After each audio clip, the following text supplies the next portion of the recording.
김소월의 산유화. 김소월의 산유화는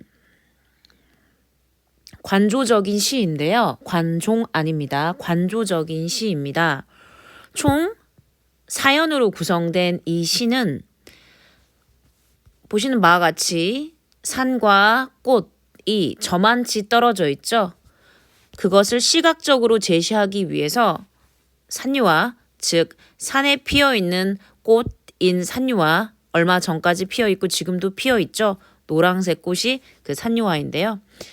이 산유화에서는 지금 이 산에 꽃이 피어있고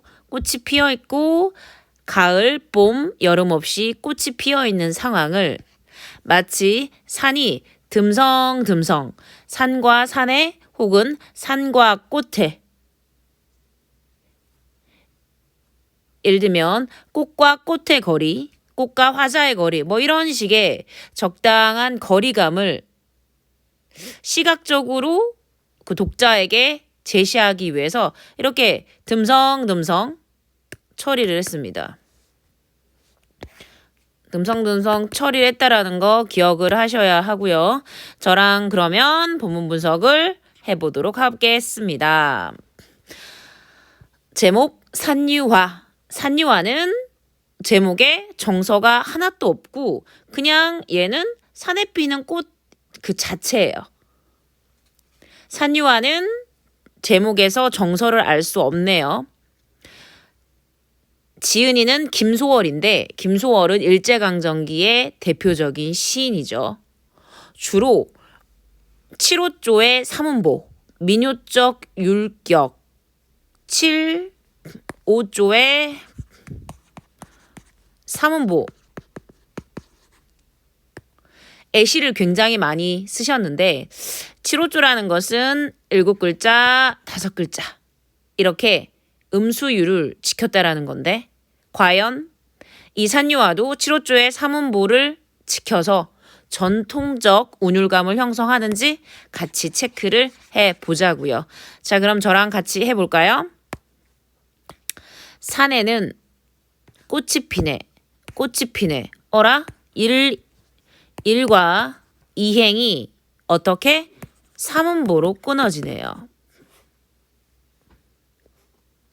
그 다음 가을, 봄, 여름 없이 꽃이 피네. 어라? 또 1, 2행, 3, 4행이 삼음보로 끊어지고 있습니다. 아, 그렇군요. 그러니까 전통적 운율감을 형성하기 위해서 삼음보를 지켰군요.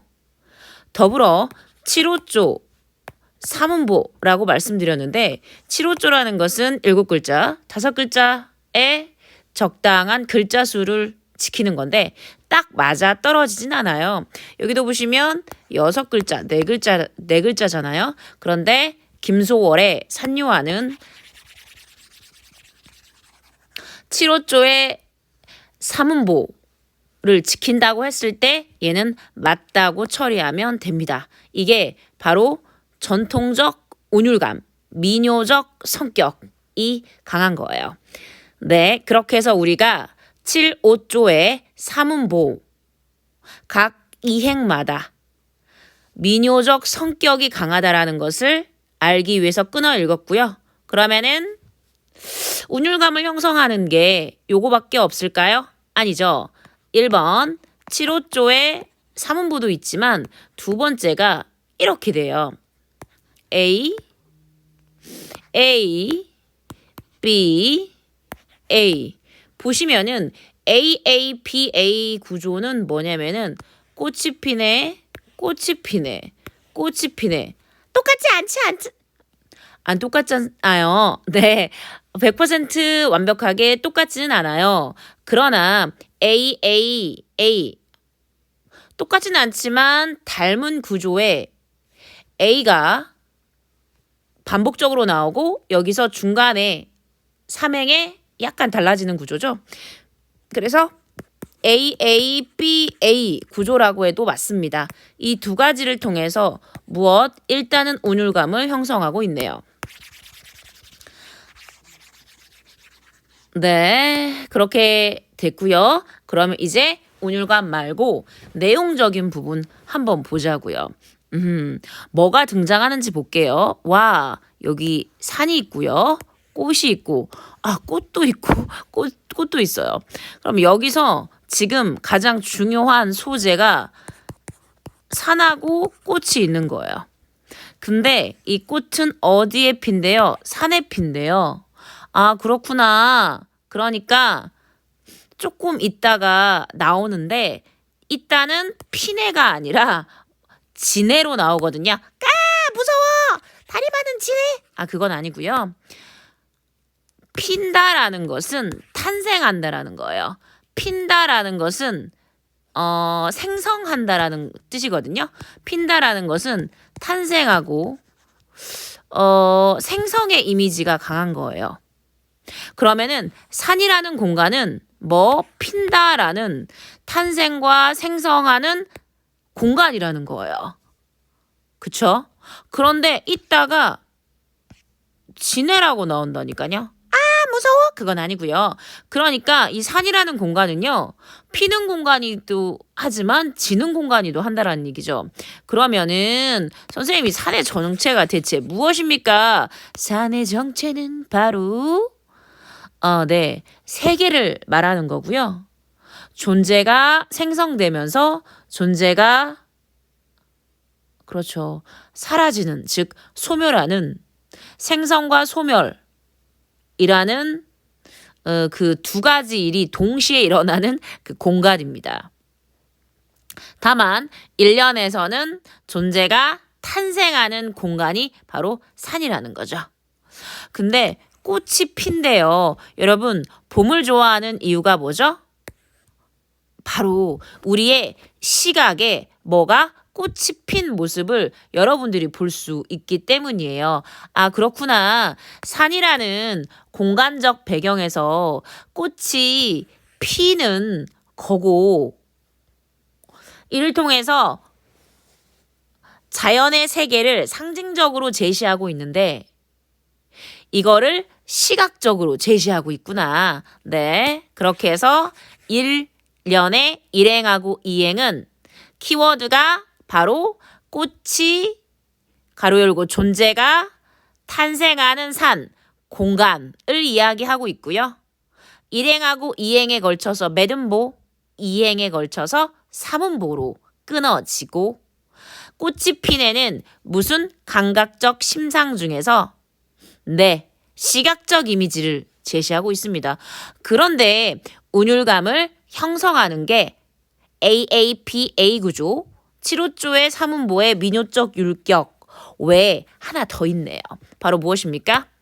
피네. 어때요? 지금 피네. 네. 물결, 네. 이거를 어려운 말로 선지에 나오면은 종결어미라고 합니다. 종결어미의 양상이 어떻죠? 같네요. 그런데 종결어미의 형태가 같으면 운율감이 형성되는데 중요한 건 뭐냐면은 그랬네, 맞네, 꽃이 피네 이렇게 말한다라는 것은 어떤 뉘앙스냐면 지금 제목이 산유하고 얘는 서정시고 정서가 드러나는데 감정이 그랬네, 맞네, 피네, 지네 이렇게 표현함으로써 단순 서술하고 있죠. 종결어미가 피네, 지네 단순 서술하면서 감정을 직접적으로 제시하기보다는 감정을 최대한 절제하고 있는데 멀찍이서 왠지 거리감을 둔 상태에서 관조적으로 바로 산에 핀 존재의 탄생을 하는 산의 꽃을 멀리서 바라보는 것 같은 느낌이 들지 않습니까? 그래서 이 피네라는 이 종결어미가 운율감을 형성하기도 하지만 어떤 관조적 느낌, 감정을 절제한 관조적 느낌이 물씬 난다는 거죠. 그 다음에 네. 어머, 이게 무슨 말이에요? 갈, 봄, 여름 없이. 네. 이 갈은 뭐예요? 네가 가라, 하와이. 노, 그거 아니고요. 이 갈은요, 가을이에요. 근데 이거 왜 이래요? 보통 봄, 여름, 가을 이렇게 하잖아요. 맞죠. 맞아요. 보통 봄, 여름, 가을 이러는데 갈, 봄, 여름 이 순서예요. 왜 이래 이거? 네. 계절의 순서가 바뀌어 버렸네요. 그럼 여기서 출제, 갈, 봄, 여름 없이의 출제 요소는 뭐냐면 네. 계절의 순서가 어땠다? 바뀌었어요. 이렇게 와야 되는데 얘를 도치라고 볼 수 있고요.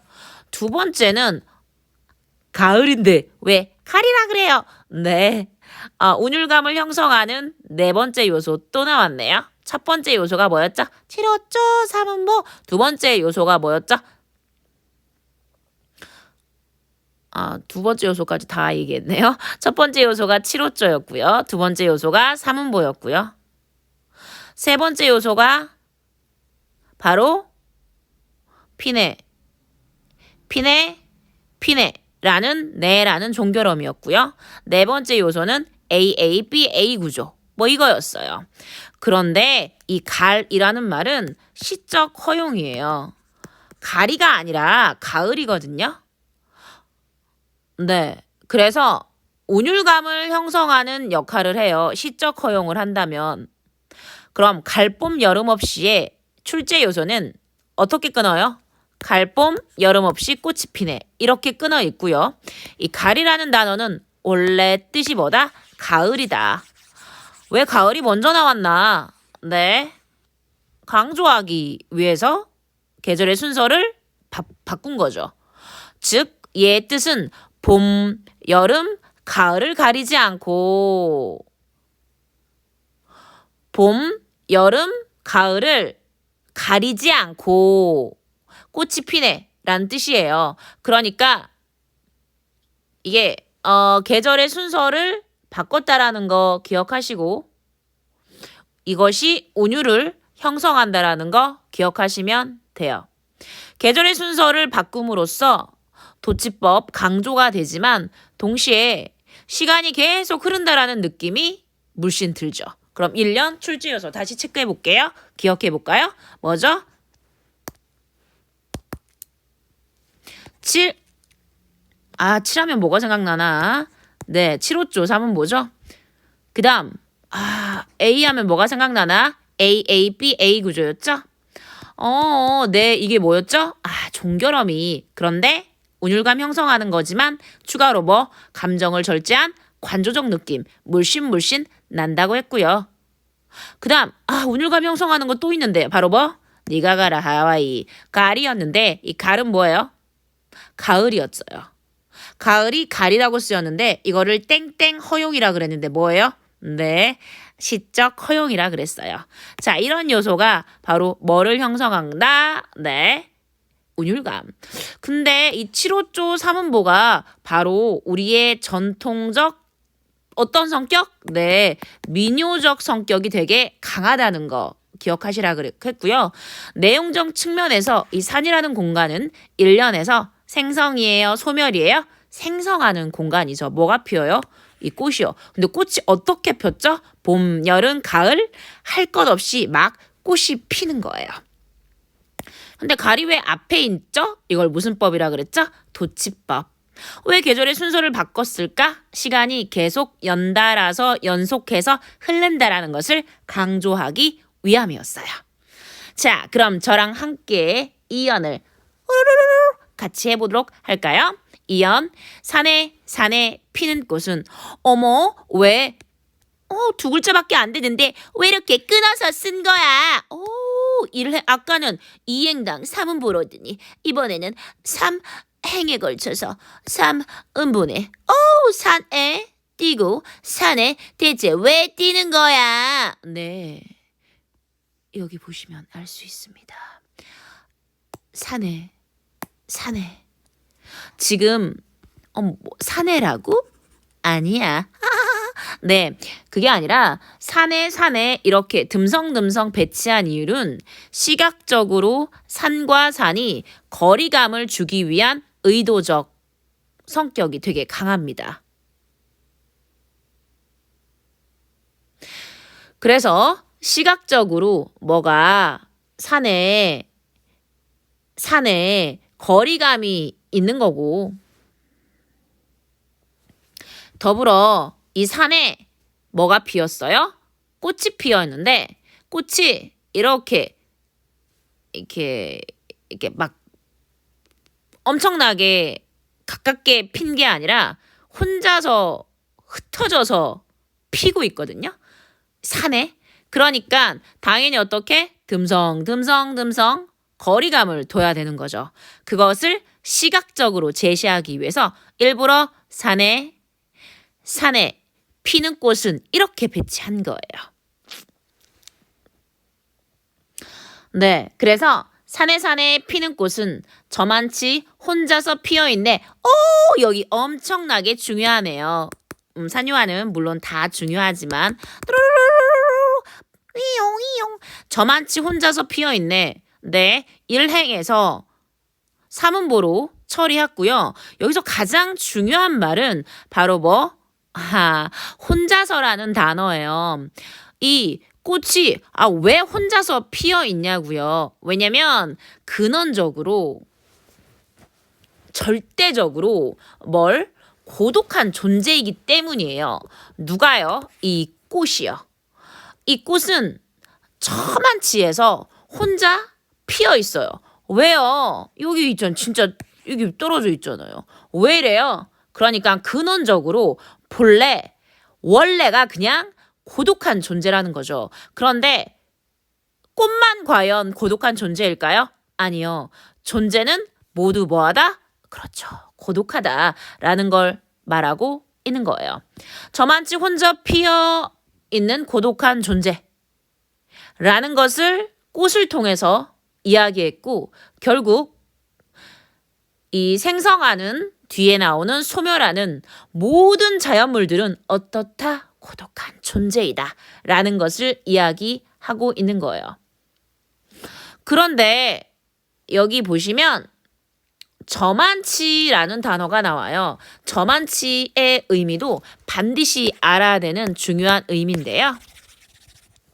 자, 저만치 한번 체크해 볼게요. 저만치는 지금 보시면 꽃이 피어 있는데 꽃이 근원적으로 절대적으로 고독감을 느끼기에 저만치 혼자 떨어져서 피어 있다고 했거든요. 그러니까 저만치 혼자서 피어 있다라는 것은 무엇을 의미하냐면 난 혼자야. 난 꽃이고 너도 저기서 펴. 이런 거예요. 그러니까 꽃과 꽃의 거리라는 거죠. 그 다음 두 번째는 화자와 꽃과의 거리감이에요. 그러니까 화자도 여기 있고 꽃은 저기 있고 둘 사이엔 뭐가 있다? 거리감이 있어요. 근원적으로 고독한 존재거든요. 더불어 자연과 인간도 뭐가 있어요? 거리감, 고독한 존재라는 거죠. 네, 이제 3년을 하기 전에 2연 체크해 보도록 하겠습니다. 2연에는요. 산이 듬성듬성 거리감이 있다라는 것을 제시하기 위해서 듬성듬성 산에라는 것을 일부러 의도적으로 배치했고요. 삼행에서 사문보로 이루어져 있고 그 다음 2연의 마지막 행에 혼자서라고 했는데 혼자서 피는 건 바로 꽃이고 이 존재 그 자체이고 얘는 태생적으로 태어날 때부터 절대적으로 고독함을 느낀 존재였다라는 것을 파악하셔야 되고요. 그 다음 저만치라는 의미가 되게 중요하다 그랬는데 저만치는 누구? 자연과 인간이 꽃과 화자의 거리가 꽃과 다른 꽃의 거리감이 저만치 있고 혼자서 피어있다라는 거죠. 그 다음 이제 3년 해보도록 합시다. 산에서 우는 작은 새요. 갑자기 끊어볼까요? 산에서 우는 작은 새요. 어허, 3년의 일행은 그냥 사문보 배치했구나. 그런데 갑자기 새가 왜 울어? 아, 네, 꽃이 슬퍼 보이는 거죠. 시적 화자의 감정이 뭐? 작은 새라는 객관적 상관모를 통해서 이입이 됐네요. 작은 새는요, 꽃하고 유사한 존재입니다.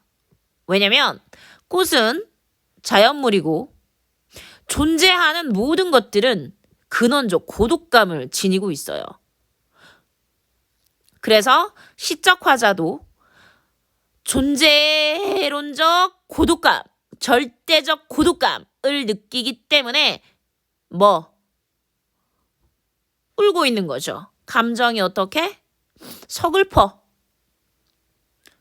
그래서 이 사람은 객관적 상관물인 작은 새, 시적 화자의 분신, 객관적 상관물. 그러니까 작은 새도 근원적 고독감을 꽃과 같이 느끼는 거죠.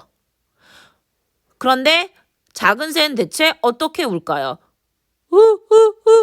이렇게 울지는 않을 거고, 운다라는 말 자체가 있다라는 것은 무엇? 청각적 이미지, 청각적 심상이 있다라는 얘기고, 이 시는 시각적 심상과 청각적 심상이라는 감각적 이미지가 있다라는 거 기억하시면 됩니다. 그래서 산에서 우는 작은 새요라고 했는데, 운다, 왜 울어? 고독하니까. 왜? 근원적, 절대적 고독감을 느끼고 있고. 근데 왜 그게 작은 새야? 근데 시적 화자가 감정이입한 대상이 바로 뭐야? 화자의 감정이입의 대상이 작은 새고. 근데 이 작은 새가 뒤에 계속 보시면 꽃이 좋아 산에서 사는 존재야. 아, 그렇구나. 작은 새는 꽃이 좋아서 산에 사는 존재인데, 이 새조차 뭐 고독한 존재고, 꽃이 좋아 산에 살지만 당연히 꽃과 작은 새는 저만치 떨어져서 살아가고 있는 거죠. 이건 뭐야? 고독한 존재라는 거죠. 아하, 그럼 3년에서 말하는 건 뭐예요? 산에서 사는 작은 새라는 거 기억하시면 되고요. 네. 그러니까 이 자연에서 함께 하고자 작은 새는 꽃이 좋아서 산에 사는데 같이 투게더 함께 같이 지내면 되잖아. 근데 얘도 숙명론적으로 고독감을 느끼는 거야. 그쵸? 그래서 저만치 꽃과 작은 새는 시적 화자의 분신이자 동시에 존재론적 근원적 존재론적 고독감을 지니는 존재, 이 작은 새는 산과 거리감을 두면서 지내고 있는 거죠. 그러니까 작은 새도 어디에 있어요? 산에 있어요. 꽃도 어디에 있어요? 산에 있어요. 그런데 그들은 그 숙명론적 고독감, 절대적 고독감을 부정하고 있다, 긍정적으로 수용하고 있다? 긍정적으로 수용하고 있다는 게 중요합니다. 산호라네, 산다고 하네 라고 이야기를 하고 있는데, 계속적으로 물결내라는 종결어미를 반복해서 가군을 형성하고 있고요. 각운, 각운, 각운, 각운, 각운, 가군을 형성하고 있다. 종결어미 물결내를 반복하고 있다. 이거 모두 다 뭡니까? 예, 운율을 형성하는 방법이에요. 그 다음 아까 말씀드렸다시피 물결내라는 표현은 감정의 폭발, 감정의 절제, 네, 관조적 어조를 사용해서 감정을 절제하고 있다라고 하시면 맞는 거예요. 마지막 년 체크해 보기 전에 3년 정리해 볼까요? 산에서 우는 작은 새요. 꽃이 좋아 산에서 산호라네. 와우, 정말 관조적 자세로 이야기하고 있고 감정을 정말 절제하고 있고요. 시적 화자의 정서는 어디로 투영? 이 작은 새로 투영이 됐고요. 시적 화자도 존재이기 때문에 존재로적 근원론적 고독감을 느끼고 있는데, 그렇기 때문에 작은 새가 우는 것처럼 보이고요.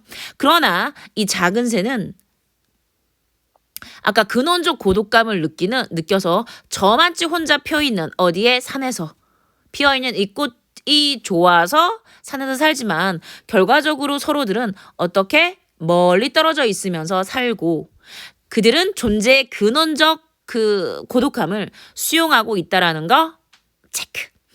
마지막 년 하도록 하겠습니다. 마지막 년은 아까 지금까지는 생선과 그 다음에 고독감을 느끼면서 저만치 혼자 피어있는 꽃.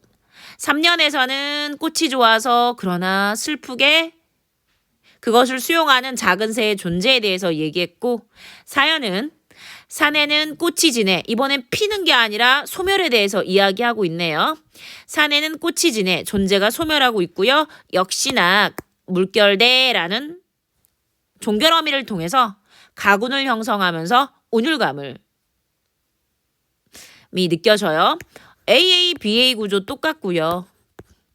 1년하고 사연이 굉장히 유사하죠. 이런 걸 뭐라고 하죠? 수, 미, 상관. 수가 뭐예요? 머리 숫자예요. 미는요? 꼬리 밑자예요. 그러니까 1년하고 사연이 조금 유사한 구조라는 거죠. 왜 1년은 피네라고 해서 탄생을, 사연은 지네라고 해서 소멸을 동사구조의 반복 혹은 수미상관을 통해서 물론 1년하고 사연을 대비하고 있네요. 산에는 꽃이 지네.